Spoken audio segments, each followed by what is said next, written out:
Good morning, dear student. Today we will discuss the next paragraph of the lesson A Girl with a Basket. I hope you have learned last paragraph. If you have any problem, send your message. Okay, let us start.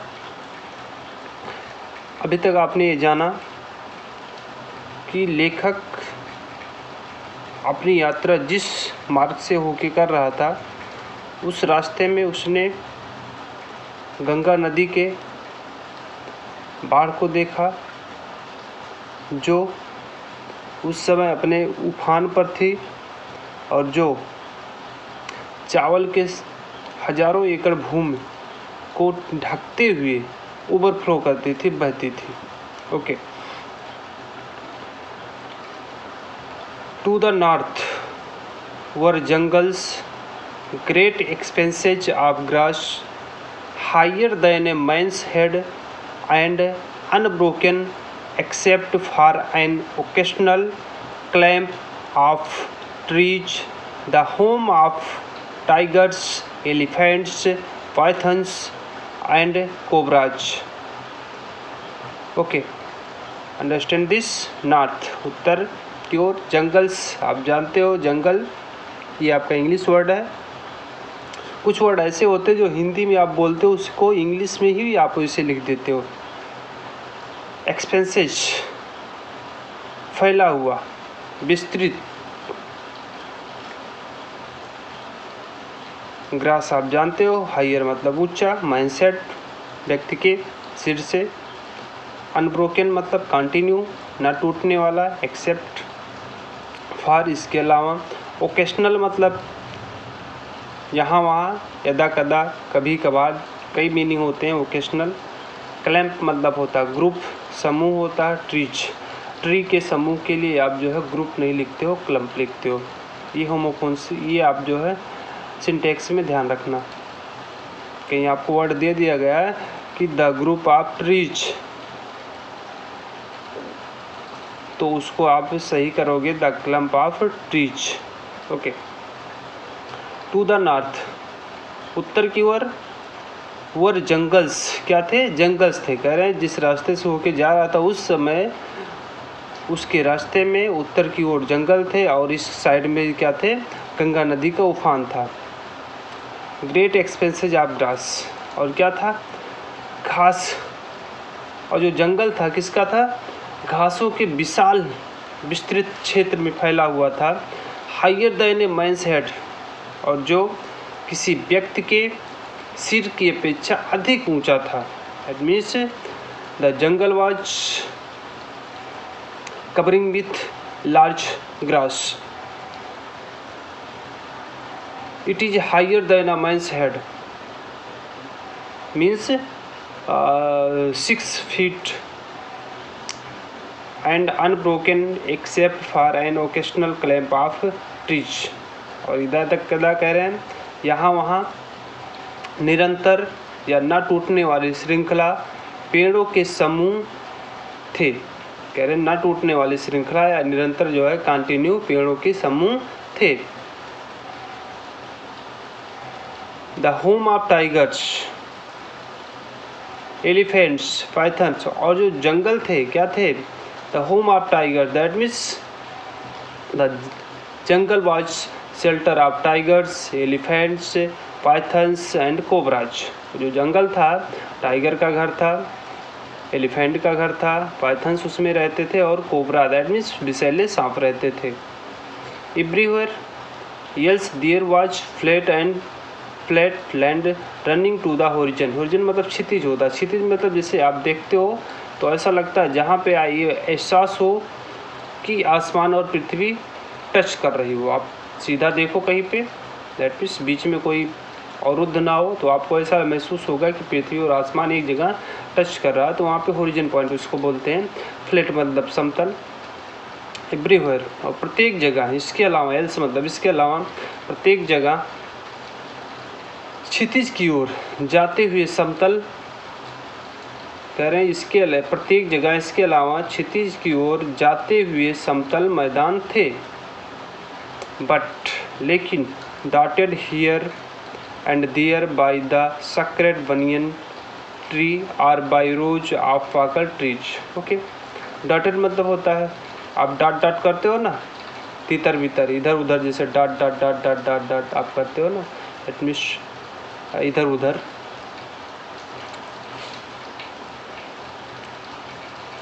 सक्रेड means क्या होता है? हॉली, पवित्र। बनियन means आप जानते हो बरगद होता है। रोज मतलब कतार होता है, लाइन्स होता है। पाकल ट्रीज आप जानते हो। कह रहे बट लेकिन, डॉटेड हियर एंड देयर इधर उधर, कह रहे हैं इधर उधर बिखरे हुए, the sacred banyan trees are by row of पाकड़ ट्रीज, कह रहे हैं लेकिन इधर उधर बिखरे हुए पाकड़ के वृक्ष के कतार अथवा पवित्र बरगद के पेड़ थे। उनका आकार कैसा था? Shaped like elms. Elms means होता है a kinds of tree, a kinds of tree, that means एक प्रकार का वृक्ष होता है, दैट मीन्स जंगली वृक्ष। शेप्ड मतलब आकार, और जिसका आकार इल्म के वृक्ष के आकार का था। And having thick twisted Trunks. Thick means होता मोटा, थिक मीन्स होता मोटा, ट्विस्टेड मतलब होता मुड़ा हुआ, ट्रंक्स मतलब होता है टहनियाँ जिसे बोल सकते हो।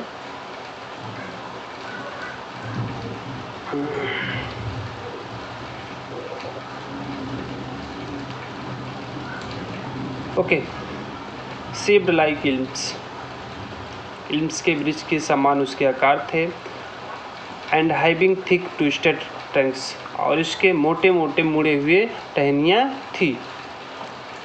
Hot humid air was moving in from the south west. Okay, hot मतलब गर्म, ह्यूमिड मतलब मॉइस्ट, मॉइस्ट मतलब होता है नम, नम जैसे होती है ह्यूमिडिटी, नमी युक्त। करे गर्म नमी युक्त हवा साउथ वेस्ट से, दैट मीन्स दक्षिण पश्चिम से बह रही थी। monkeys, some of the mothers with babies clinging to them and riding underneath swing of trees at the station looking for food. Okay, और मैं समझे monkeys आप समझते हो, some of them उनमें, clinging मतलब होता है चिपकाए हुए, riding मतलब सवारी करना, underneath मतलब होता है beneath नीचे, स्विंग ऑफ मतलब कूदना, झूलना, लुकिंग फॉर मीन्स होता है सर्च करना, तलाश करना।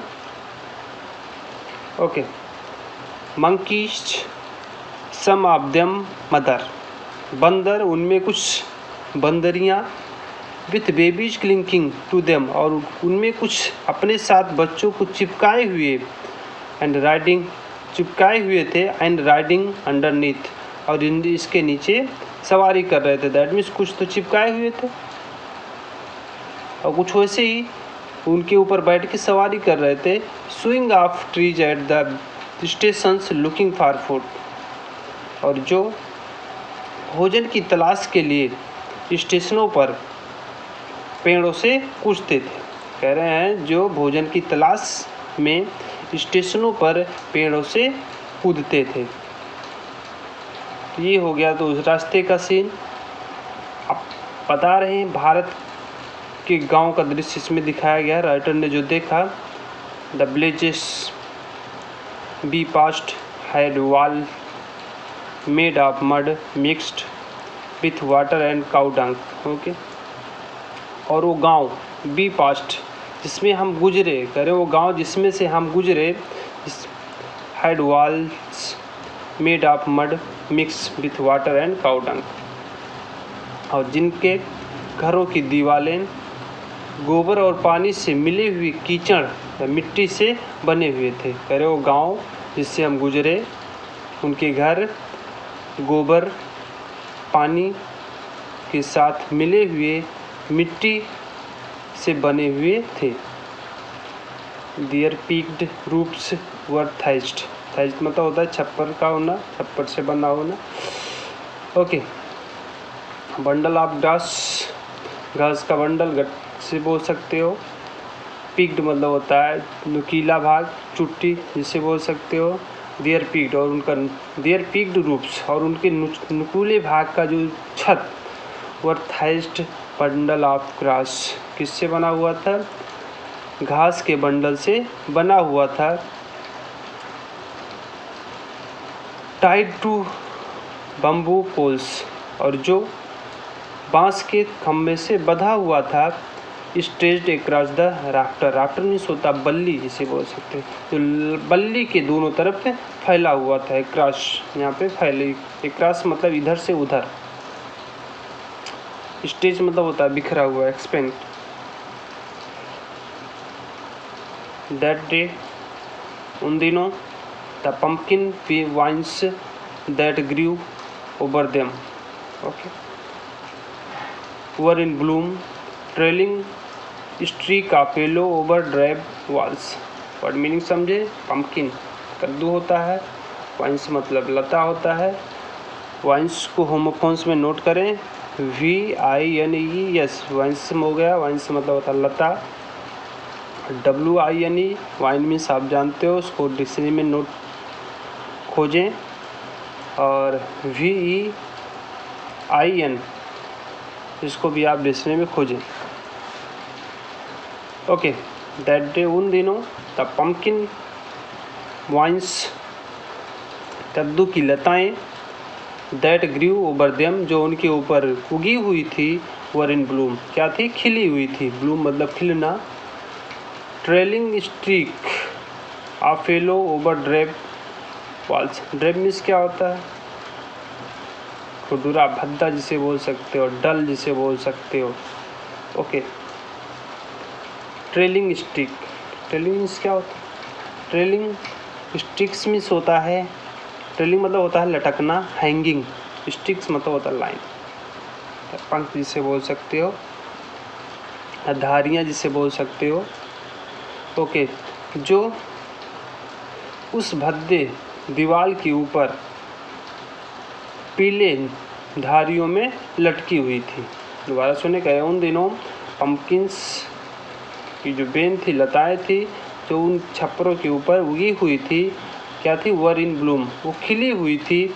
और जो उस भद्दे दीवार के ऊपर पीले रंग की लटकती हुई कतार में थी या धारियों में थी।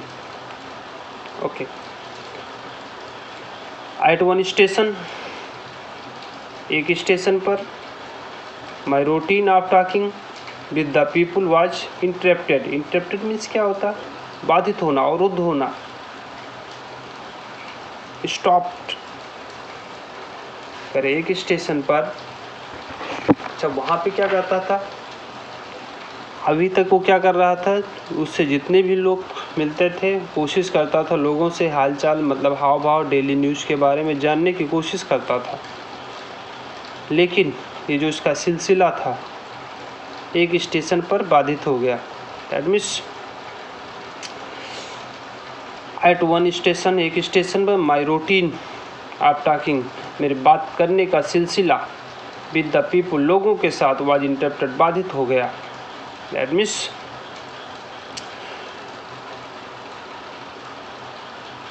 आई सुन एज आई एलाइटेड, जो ही मैं नीचे उतरा, एलाइटेड मीन्स होता है गट डाउन, नीचे उतरना। A group of young children gathered around me, छोटे छोटे बच्चों का एक समूह मेरे चारों ओर इकट्ठा हो गया। दे वर सेलिंग बास्केट,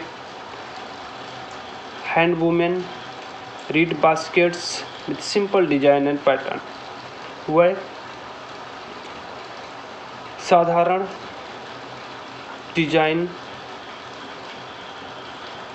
और पैटर्न के साथ बांस से बनी हुई बास्केट, बांस से बनी हुई टोकरी और हाथ से बनी हुई टोकरी को बेच रहे थे। दे हेल्ड द बास्केट हाई, वह उस बास्केट को, उस टोकरियों को ऊपर रखे हुए, दैट मीन्स सर पे अपने रखे हुए थे। शाउटिंग वर्ड्स, और चिल्लाने वाले वर्ड्स बोल रहे थे। दैट मीन्स जो फेरी वाले बोला करते अपने अपने सामान का नाम लेके। आई डिड नॉट नो, मैं नहीं जानता था, but conveying unmistakably their desire, unmistakably clearly, desire means होता है दिल, इच्छा, कन्वेइंग मतलब होता है समझना, अंडरस्टैंड, लेकिन उनके इच्छाओं को स्पष्ट रूप से मैं समझ रहा था। कह रहे मैं आई डिड नॉट नो, मैं नहीं जानता था वो क्या कर रहे हैं, लेकिन उनकी इच्छाओं को मैं समझ रहा था। ओके।